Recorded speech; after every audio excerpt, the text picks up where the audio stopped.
Siapakah yang akan lolos ke DPRD Kabupaten Bogor dari Dapil 1? Partai manakah yang akan mengirimkan utusannya? Lalu seberapa kuat dan berimbangkah antara incumbent, calon yang sedang menjabat, dengan para penantang baru? Kita lihat secara saksama. Assalamualaikum warahmatullahi wabarakatuh. Sampurasun.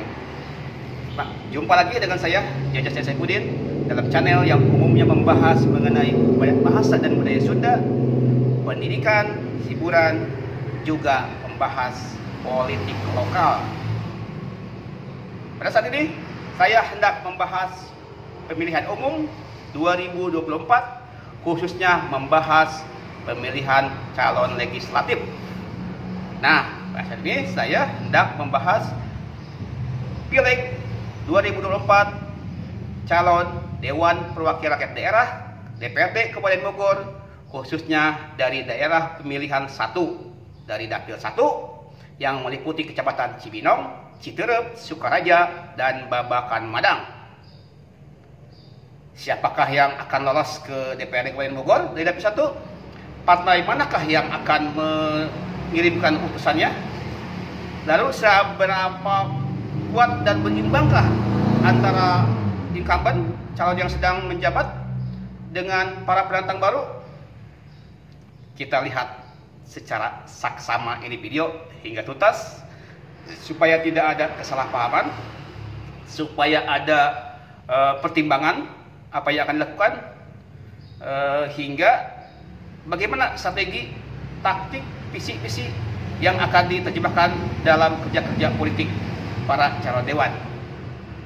Nah, video, dugaan, prediksi, atau analisis selintas pintas, bahasan selintas pintas saya ini berdasarkan melihat hasil survei Pileg secara nasional yang kemungkinan besar berpengaruh pada daerah.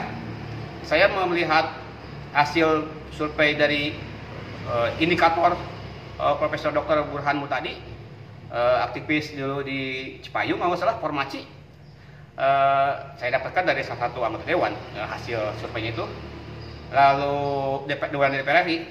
Lalu saya membaca juga hasil survei dari Poltreking Hantayuda, dari LSI Denny CA. Kan mudah sekarang mencari data ya, ketika tidak punya hasilnya langsung secara manual, secara kertas, tinggal lihat aja websitenya, tinggal lihat aja situsnya, kita lihat, print, baca, baru analisis, simpulkan. Nah, saat ini saya akan membahas Pileg DPRD Kabupaten Bogor Dapil 1.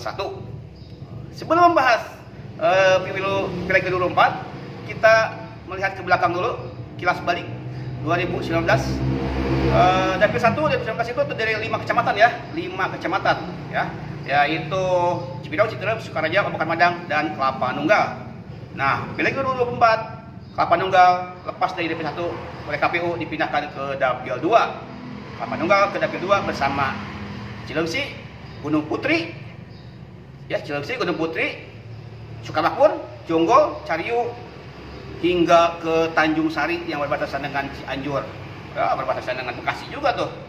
Nah, pada pemilu 2024, Pileg 2024, Dapil 1 terdiri dari 4 kecamatan, yaitu Cibinong, Citerep, Sukaraja, dan Babakan Madang. Karena ada perubahan dapil, ya, perubahan komposisi kecamatan, maka jatah kursi dewannya pun berkurang. Ketika 2019 itu ada 10 kursi, ya, sekarang menjadi 9 kursi. Nah, 9 kursi itu diperebutkan oleh partai-partai yang saat ini sedang berjuang ya. 2019 yang lolos itu Gerindra mendapatkan 3 kursi, yaitu Rudi Susmanto saat ini ketua dewan, Rudi Susmanto, yang kedua itu Kuku Sri Widodo, yang ketiga Agus Salim. Lalu PKS mendapatkan 2 kursi, yaitu yang saat ini jadi wakil ketua DPRD Kiai Haji Agus Salim. Lalu ada Teguh Widodo, 5. Ada 5 kan? Lalu ada Golkar dapat 1, Pak Rijal.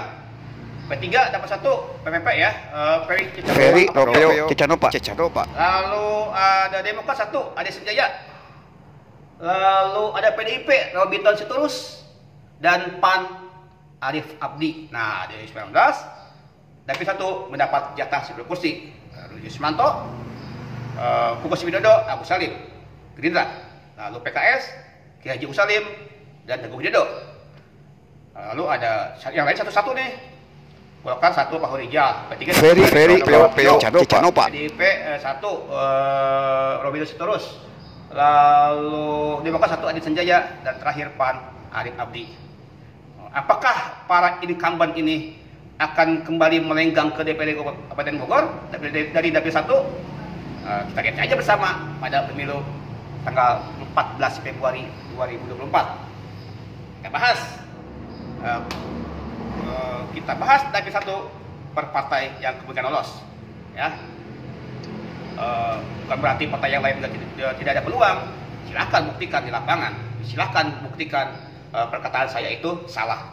Dengan apa? Dengan kerja-kerja nyata, dengan kerja yang terdata dan tertata, supaya menghasilkan, melaksanakan apa yang dicita-cita. Nah, kemungkinan suara Gerindra itu tetap akan bagus di Dapil 1. Saya meyakini, saya melihat pergerakan, malah di antara caleg-caleg dari Dapil 1, saya melihat caleg yang bagus itu dari Gerindra. Ya, itu incumbent Rudi Sumanto. Sang ketua dewan yang berumah di Pakansari, ya, di Nirwana, ya, di Cikaret, itu kemungkinan besar kembali lolos ke DPRD Kabupaten Bogor. Melihat pergerakan dia di wilayahnya di Pakansari, terutama di Ciriung, ya, di Ciriung itu di basis dia dekat National Polo Club NPC Polo, juga di wilayah Puspasari itu ada berapa kades di wilayah Citerep ya sering bekerja sama dengan beliau di Puspasari, juga di Ciriung, lalu di Pakansari, di Nangiwer juga, dan beberapa desa-desa di Babakan Madang. Pergerakan Kang Rudi ini luar biasa, baik itu di Citaringgul, Babakan Madang, Sumur Batu, ya, Sentul juga, bahkan ke arah Bojong Koneng juga beliau tetap bergerak. Itu bukti, artinya suara Gerindra kemungkinan besar Dapil 1 diraih oleh Rudi Sumanto jika tidak ada kejadian-kejadian yang kontroversial yang luar biasa. Dan saya yakin ketika 2019 Gerindra dapat 3 kursi, kemungkinan besar Gerindra 2024 dapat 2 kursi. Saya yakin hilang 1, ya. Apalagi incumbent yang bernama Kukuh Sewidodo yang saat ini sedang menjabat nih, Pak Kukuh Sewidodo, itu tahun ini dari 2024 tidak nyalon nih, entah mengapa. Kang Dewan yang saya kira Pak Kukuh itu kader Gerindra yang loyal, ya, kader Gerindra yang tahan banting, kader Gerindra ya saya kira yang diam-diam tetapi melihat kerja nyata untuk membesarkan Gerindra. 2009 dia lolos, ya, 2014 lolos, 2019 lolos kembali. Nah, luar biasa nih Pak Kukuh Sewidodo ini, ya. Nah, jika suara Gerindra dapat 2 kursi keduanya itu akan diperebutkan oleh dewan yang lainnya. Saya melihat di antara caleg Gerindra yang sangat masif pergerakannya, yang sangat sistematis perjuangannya, itu ada 2 nih saya melihat, ada Rifki Pranata, juga ada Irfan Maulana, Bapak Irfan Maulana. Ini keduanya sangat kuat nih, sangat masif, sangat nyata di Gerindra, di internal Gerindra. Saya tidak menafikan calon-calon lainnya ya di Gerindra ya, semacam Umaro, seperti warga Pabuaran ya, adik Codet ya, adik Kurniawan yang dengan Sangkur. Tapi di antara caleg Gerindra yang sangat masif pergerakannya selain Rudi Sumanto yang sangat potensial lolos kembali, itu Irfan Maulana dan Rifki Pranata. Itu pergerakannya sangat masif tuh, terutama di wilayah Babakan Madang ya, sebagai salah satu basis suara capres nomor 2 ya, Pak Prabowo Subianto. Nah, kemungkinan Gerindra dapat 2. Kemungkinan ya, kalau Gerindra dapat 2. Lalu ada PKS. 2019 PKS dapat 2, yaitu Kiai Haji Agus Salim dan Teguh Widodo. Saya yakin juga Pak Kiai Haji Agus Salim akan lolos kembali ke DPRD Kabupaten Bogor sebagai incumbent, sebagai wakil ketua DPRD, dan pergerakan beliau ternyata itu luar biasa juga. Bukan sebagai majelis pengajian di internal PKS seperti LIKO, ya. Itu kan semua kader PKS mengadakan pengajian LIKO dengan kader-kadernya, dengan simpatisannya. Tapi di luar LIKO pun Kiai Haji Agus Salim ternyata aktif di majelis-majelis pengajian, ya, di majelis pengajian ibu-ibu terutama. Nah itu berefek, bisa menjadi suara jika disikapi dengan bijaksana, ya. Kiai Haji Agus Salim kemungkinan lolos. Dan suara jika PKS dapat 2 seperti tahun 2019, kemungkinan besar itu ada 2 orang yang sangat kuat yang kembali lolos. 3 orang, bisa jadi 3 orang yang sangat kuat itu. Satu incumbent Teguh Widodo, ya Pak Teguh incumbent nih, tapi suara dia bisa dialihkan, bisa digeser oleh ada 2 orang nama. Satu Dr. Gigi Hasmi Kuswidati, juga Pak Suprapto SE. Wah, Pak Dr. Gigi Hasmi itu sangat bagus pergerakannya, terutama di wilayah Cibinong nih. Ya. Juga Suprapto dari keluarga Cibinong Cemerlang nih, bagus juga. Saya tidak menafikan calon-calon PKS lainnya seperti dari Sukaraja, misalnya dari Desa Cimandala, Muhammad Subardi, itu yang kader PKS juga, tapi pergerakannya tidak sekuat Pak Suprapto atau Ibu Dr. Gigi Bu Hasmi. Dan jika PKS dapat 2, ya jika kemudian kuat Kiai Haji Agus Salim yang pertama, kedua jika dapat kedua itu ada 3 calon. Teguh Widodo sebagai kapan warga Citerep, lalu ada Ibu Dr. Gigi warga Cibinong, kalau nggak salah di Sukahati rupanya. Lalu ada atau mungkin ya Bu Dr. Gigi punya sekolah juga ya, Harum ya, Harapan Umat ya, di dekat GPRI. Juga ada Suprapto warga Cibinong Cemerlang. Nah, semuanya berpeluang. Tuh udah 2 kursi, udah 4 kursi kan. Gerindra 2, PKS 2. Kalau dapat 2 PKS nih, tapi kalau Gerindra saya yakin minimal dapat 2. PKS kemungkinan yang kuat, yang lebih aman itu relatif Kiai Haji Agus Salim. Yang ketiga nanti kita bahas ya. Halo P3. Kalau lihat Partai Persatuan Pembangunan secara nasional itu sangat besar, sangat kemungkinan besar itu berat untuk lolos ke DPRI ya, sangat besar, agak berat ya secara nasional, agak berat mendapatkan lebih dari 4% ya. 4% itu sangat sulit, apalagi dengan pergerakan partai-partai lain seperti Perindo ya, Gelora PSI itu sangat aktif. Suara P3 itu bisa kegeser oleh partai-partai yang sudah jadi ya, kayak PKS, kayak PKB yang lebih kuat. Nah, P3 itu tahun 2019 kan cuma 4% doang, dengan kira-kira 19 kursi kalau nggak salah ya. Kursi terakhir itu hampir nggak lolos dia. Nah, P3 tapi untuk di daerah, terutama di Kabupaten Bogor, P3 tetap bagus, tetap luar biasa. Bahkan itu secara nasional suara jelek, tapi di Bogor P3 itu stabil. Ya, di Dewan juga sekarang dapat 6 kursi, ya dapat bagus-bagus tiap gitu. Apalagi ngelihat pilkadanya udah hat-trick nih. Kader P3 dari Bogor ya. Jadi bupati, dipantangan oleh partai lain untuk menggedor hegemoni P3 di Kabupaten Bogor di pilkada. Nah, untuk DPR di Kabupaten Bogor dapil 1, P3 saya yakin kita dapat 1 kursi. Jika Gerindra itu calonnya kuat-kuat, nah di P3 itu tidak ada yang sekuat incumbent Ferry Ropeo Cecanopa. Bukan Ferry ya, Ferry F. Ferry Ropeo Cecanopa. Ketika 2019 luar biasa pergerakan beliau itu. Ya, kader yang senior dari Citerep, dari namanya Mi'ad Mulyadi pun lewat oleh Ferry itu. Ya ini wajar lah, ini pengusaha konstruksi ini yang berasal dari Pasir Jambu ya, kalau nggak salah di Sukaraja ya, Pasir Jambu itu luar biasa, terutama di wilayah Sukaraja, di Cirebon Timur ya, di Pasir Jambu, di Cimandala, Hambaga Sentul, gitu luar biasa, termasuk logistiknya ini calon kuat nih. Salah satu teknik strategi Ferry P3 ini bisa dicontoh oleh caleg lainnya, baik di P3 atau partai lainnya. Dia itu tidak asal pasang tempel baliho, baliho mau yang kecil.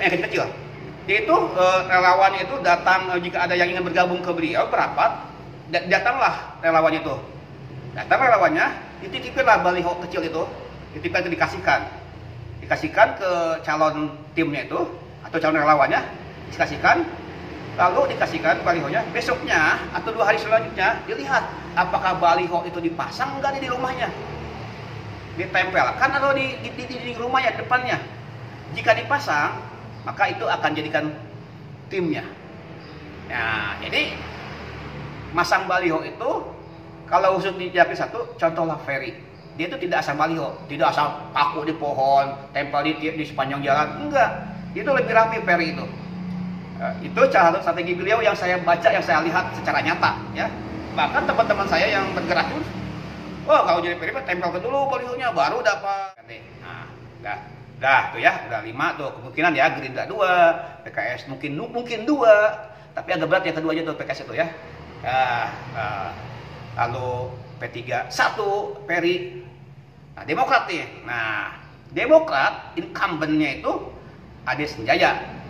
Dia sudah 2 kali tuh, 2014 jadi, 2019 jadi, 2024 calon lagi dia. Nomor 1 lagi dia. Nah, cukup kuat pergerakan Ade Senjaya yang berumah di Sukaraja ya, di daerah sebelum Gumati itu ya, di dekat Masjid Kuba rumah beliau. Itu wilayah dia itu kuat tuh di Sukaraja, di Gunung Gelis, Cadas Ngampar ya, Cadas Ngampar Parung Aleng ya, di daerah situ sampai ke kampung-kampung di perbatasan dengan Kota Bogor dengan Batak Kemang, yaitu daerah Panggulaan. Itu wilayah basisnya Ade Senjaya. Nah, penantangnya Ade Senjaya itu kemungkinan kuat yang saya lihat pergerakannya di Pabuaran, di Cibinong ya, di Ciriung, bahkan di Nanggelir, Nagar Mekar, juga di Harapan Jaya ya. Irwan Setiawan kemungkinan itu yang penantang kuat Ade Sanjay itu Irwan Setiawan pergerakannya ya. Jadi di samping itu mungkin ada yang sangat kelihatan semangat banget nih, sangat semangat pisan. Itu ada calon dari Demokrat juga namanya Taufik, orang Riau, kalau salah dia orang Riau baru deh, orang Sanja deh. Nah itu ya, kalau tahun kemarin ya, bukan sekarang nih, pergerakan Taufik itu lebih masif tahun kemarin. Saya aneh juga nih, sekarang justru agak berkurang, entah mungkin tidak tahu, mungkin dengan strategi senyap. Tapi kalau dari tahun kemarin, calon Taufik itu seperti Pilkades dia beliau itu. Wah, orang berbondong-bondong datang ke rumahnya. Sekarang justru pergerakannya kurang nih, entah kenapa tuh. Baik itu APK-nya, alat kampanyenya, balihonya, spanduknya justru kurang. Beda dengan tahun lalu, juga tim-timnya tuh. Ada yang beralih juga, diantaranya ada yang beralih. Nah, Demokrat selain Ade Senjaya belum aman nih, Kang Ade nih, Kang Sanjay ini belum aman nih. Ada penantang nih dari Pabuaran nih. Kalau nggak salah, Kang Irwan juga itu salah satu orang tuanya dulu pernah di Dewan. Kan, Gerindra 2, Rudi Susmanto. Terus yang kedua bisa jadi Agus Salim sebagai incumbent, juga bisa disalib oleh Irfan Maulana atau Rifki Panata ya. Agus Salim incumbent di Gerindra kan. Nah, PKS Ki Haji Agus Salim bisa jadi lolos, bisa juga ditemani oleh incumbent Joko Widodo atau Suprapto, atau yang perempuan nih Dr. Gigi Hasmi Kuswidati. Kan saat 2019 suara PKS yang kedua itu antara selisihnya sedikit tuh, selisih suaranya tuh nggak lebih dari 50 kalau salah, antara Dr. Gigi Hasmi dengan Teguh Widodo. Lalu P3 ada Ferry Ropeo Cecanopa. Lalu ada Demokrat kemungkinan Sanjaya. Nah, PDIP bisa jadi yang lolos itu, walaupun ada incumbent Robinton Sitorus, nggak aman juga PDIP juga tuh. Robinton Sitorus belum tentu aman lolos.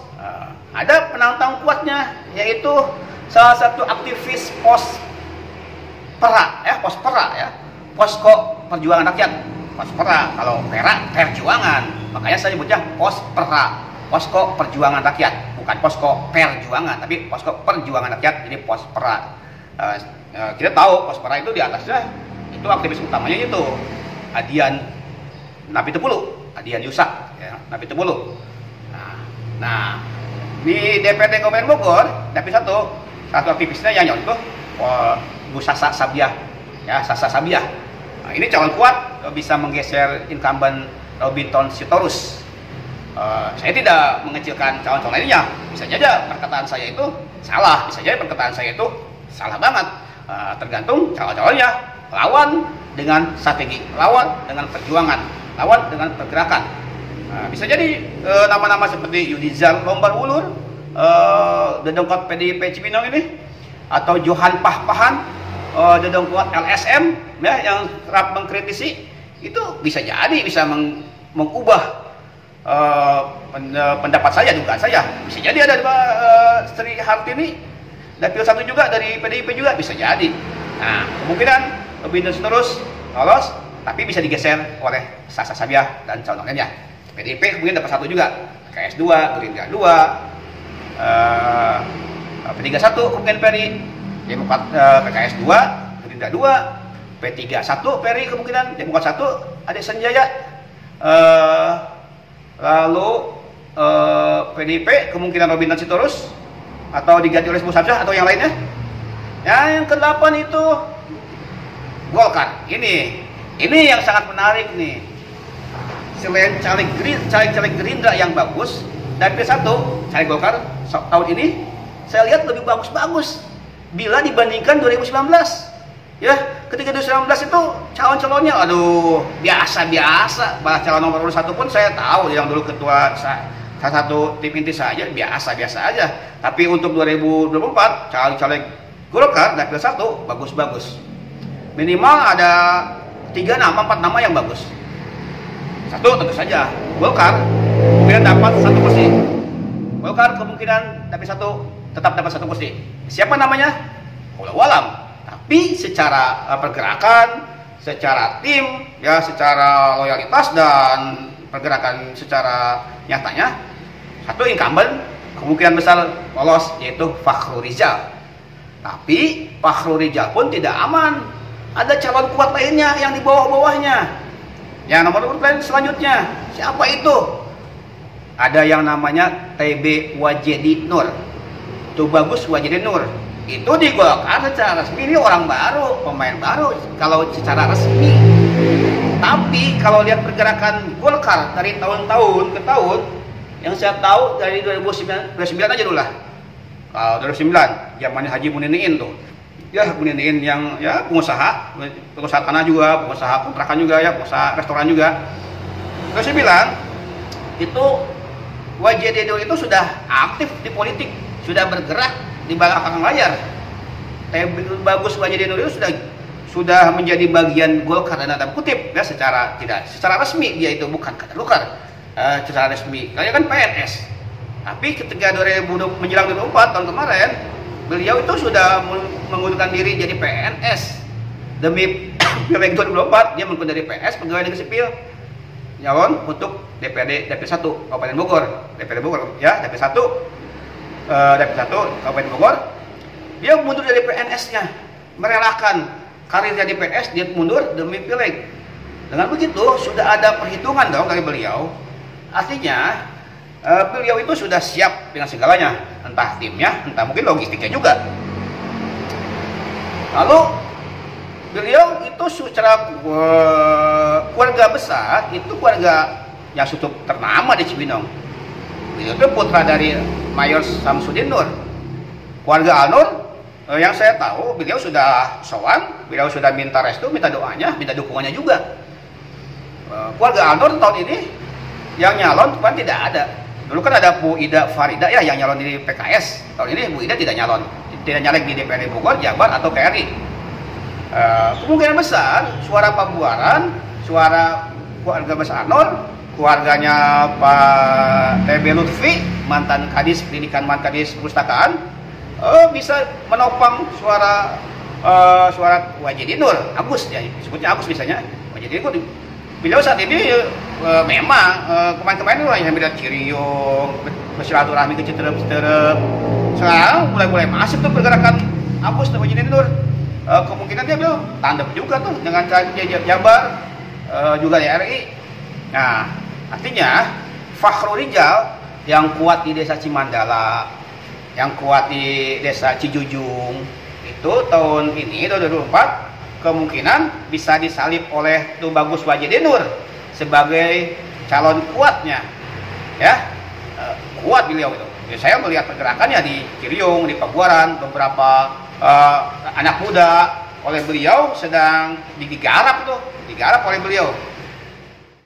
Selain Fakhrul Rijal, TB Wajidinur, ada juga penantang dari Golkar bernama Haji Ahmad Maulana.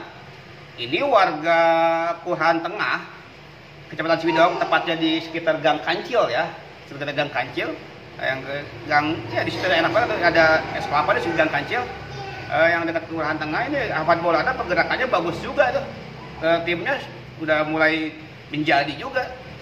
Nah, Ahmad Maulana yang kadang kerap sowan ngaji di Santai Rodotul Hikam di samping Gede Golkar, belakang Gede Golkar, itu cukup potensi kuat bisa menggeser Fakhrul Rijal.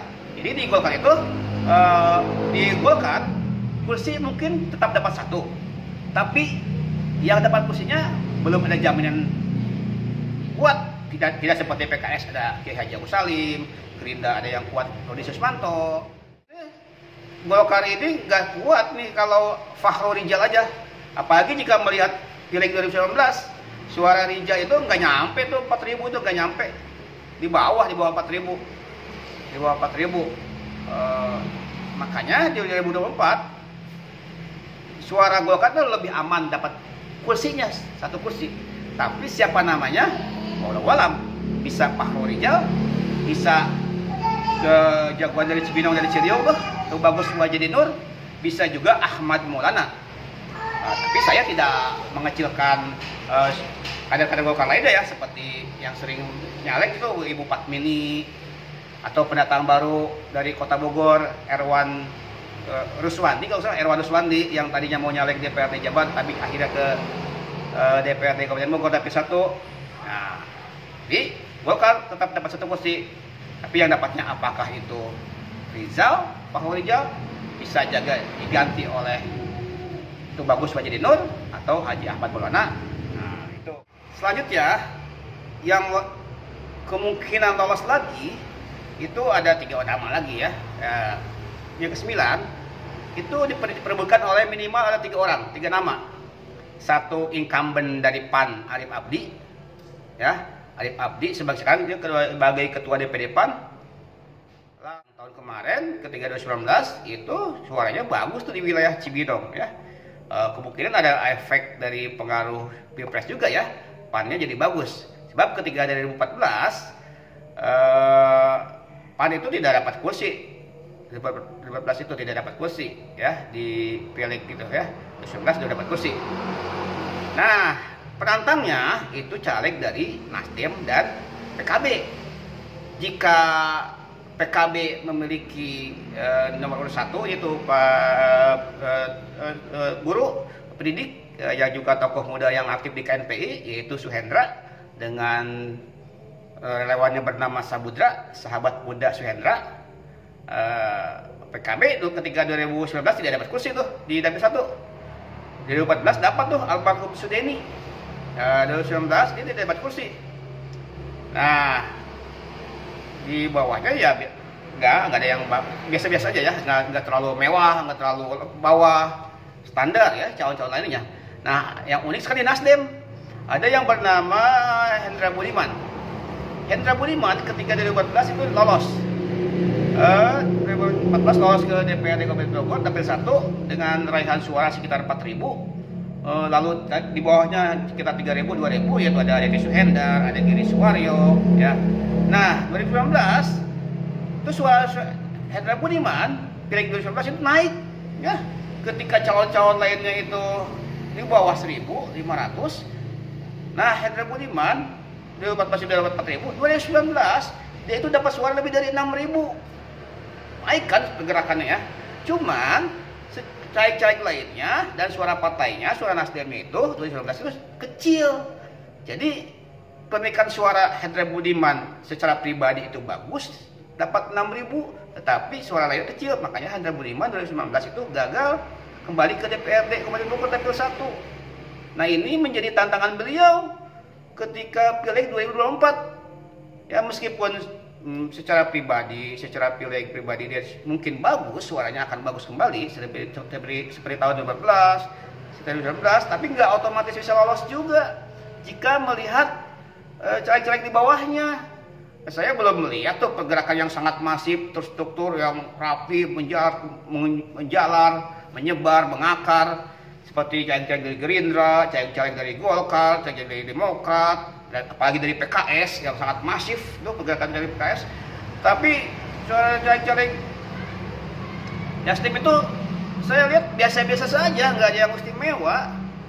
Ini bisa jadi tantangan, jadi peluang buat Hendra Budiman untuk menjawab kegagalan beliau ketika 2019. Beliau harus meningkatkan target suaranya. Jika kemarin dapat 6.000 suara, tahun ini bukan harus 2 kali lipat, tapi minimal harus jadi 3 kali lipat. Jika tahun kemarin 6.000, sekarang mestinya 18.000 kalau ingin aman lolos. Sebab kalau dia cuma dapat 10.000 suara, tapi caleg yang lainnya cuma dapat 100, 1.500 atau paling maksimal 2.000, kemungkinan besar Hendra Budiman tidak akan lolos lagi. Makanya pergerakannya, penguatan timnya harus lebih daripada tahun-tahun 2019 dan 2014. Sebab suara Nasdem di Kabupaten Bogor, khusus dapil 1 itu belum stabil seperti suara Golkar yang stabil ya, yang pengalaman, suara PDIP ya. Apalagi sekarang yang sangat masif suara Gerindra. Nasdem itu belum memiliki pemilih yang sangat loyal seperti PDIP, apalagi seperti PKS ya. Saya melihat kalau PDIP PKS itu suaranya itu stabil, siapapun calegnya suara partainya itu akan bagus. Nah, Nasdem, PAN, PKB itu di dapil 1 itu belum kuat, belum mengakar. Yang sudah mulai akan mengakar itu memilih loyal itu Demokrat ya, sudah mulai kuat loh Demokrat itu. Mungkin karena sudah 2004 ikut, 2009 ikut, tapi kan PAN kan udah ada yang lama juga dari sejak 99, tapi PAN itu nggak kuat di basis Cibinong ini ya. Basis Muhammadiyahnya itu kurang kuat ya, dan Muhammadiyah pun belum tentu pilih PAN juga ya. Basis Muhammadiyah nggak kuat di Cibinong, nggak sekuat di Yogyakarta misalnya, dan suara Muhammadiyah pun belum tentu milih PAN juga. Nah, akhirnya ini tantangan juga buat Arif Abdi, tantangan juga untuk PKB, untuk Suhendra dan kawan-kawan agar mendapat kursi lagi. Nah, kita kilas balik tadi lagi ya, jika sesuai prediksi saya Gerindra dapat 2 kursi, kemungkinan Rudi Sesparto ditemani oleh incumbent Agus Salim atau ditemani oleh Rifki Prananta atau Muhammad Irfan Maulana. Lalu PKS dapat 2 juga nih. Kalau aman itu yang aman itu Kiai Haji Agus Salim sebagai incumbent. Yang keduanya kalau PKS gagal dapat 2, itu peluang bagi Nasdem dan PAN tuh, Arif Abdi dan Hendra Budiman.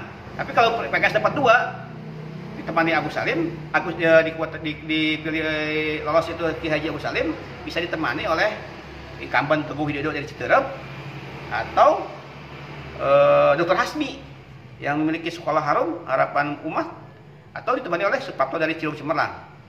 Nah, Golkar 2, Gerindra 2, PKS 2, P3 kemungkinan dapat 1, yaitu Ferry Cicanopa dari Sukaraja. Ya, dari Sukaraja dulu udah 5 tuh kursi tuh. Lalu PDIP 1 bisa Robinton Sitorus, bisa Sasabiah atau yang lainnya.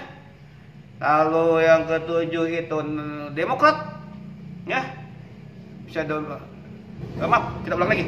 Gerindra kemungkinan 2, Dede Sumanto atau Rifki Prananta dan Irfan Maulana atau Agus Salim di Kabupaten. Lalu PKS 2, Kiai Haji Agus Salim atau ditemani oleh Teguh Widodo atau Dr. Hasbi atau Suprapto. 4 tuh kan. Kelima yang kuat itu P3 1. Jadi semuanya ada 5 ya semuanya, yaitu Ferry Cicanopa kemungkinan. Lalu PDIP 1 kemungkinan Robinton Sitorus atau Ibu Sasa Sabiah atau yang lainnya. Lalu sudah PDIP itu Demokrat 1 kemungkinan itu yang dapatnya itu Demokrat itu kalau nggak ada Sanjaya itu Irwan Setiawan. Ya. Yang ke-8 itu Golkar. Bisa Fakhru Rijal, bisa Tu Bagus Wajedi Nur dari Ciriung, Pak Rijal dari Cimandala, bisa juga Ahmad Maulana dari Gakancil, Kelurahan Tengah. Nah, ke-9 diperebutkan oleh Nasdem oleh Hendra Budiman, yang ke-9 diperebutkan oleh Hendra Budiman Nasdem, diperebutkan oleh Arif Abdi PAN, atau Suhendra dari PKB. Bagaimana calon-calon yang lainnya? Ya, itu harus dijawab bukan dengan kata-kata ke saya, tapi dijawab dengan pergerakan nyata ke lapangan. Pergerakan nyata ke lapangan, temui basis konstituennya, calon pemilihnya juga ya. Temui rakyatnya, temui calon rakyatnya, temui calon pemilihnya atau konstituennya. Dekati semua orang, jangan pilih-pilih. Bisa jadi dugaan saya itu salah, gagal, tidak nyata, maka dijawablah dengan Anda Partai Gelora, PSI, Hanura, Umat, PKN, partai lainnya semuanya. Bisa jadi prediksi saya itu salah, atau yang Partai Garuda, semuanya bisa jadi dugaan prediksi saya itu bisa jadi salah. Ini namanya hanya membahas sensitivitas, melihat dari hasil survei yang nasional, melihat pergerakan para relawan, melihat pergerakan para pengurus partai di tingkat bawah, tingkat ranting. Saya melihat pergerakan para calon yang datang menemui calon pemilihnya, melihat langsung, juga mendapat informasi dari grup WA, mendapat informasi dari media sosial saya sedikit, tapi saya lebih banyak mendapat informasi langsung ke masyarakatnya. Nah, itu 9 anggota DPRD Kabupaten Bogor dari Dapil 1. Bisa jadi salah. Makanya, ayo para calon anggota legislatif yang ingin lolos ke DPRD Kabupaten Bogor, naik. Jangan hanya Hendra Budiman, bisa jadi ada Hendy Hermawan. Jangan hanya Arif Abdi, bisa ada di Rahmat Gunawan, ya. Atau bisa jadi di Gelora ada Lukman dari Cikaret, atau bisa jadi dari Garuda ada Sigit. Tapi agak berat juga kalau jadi cuma ada satu calon ya, kalau di Garuda itu di Dapil 1. Nah, makanya cari calon-calon yang lainnya. Sekarang saatnya bergerak lebih masif.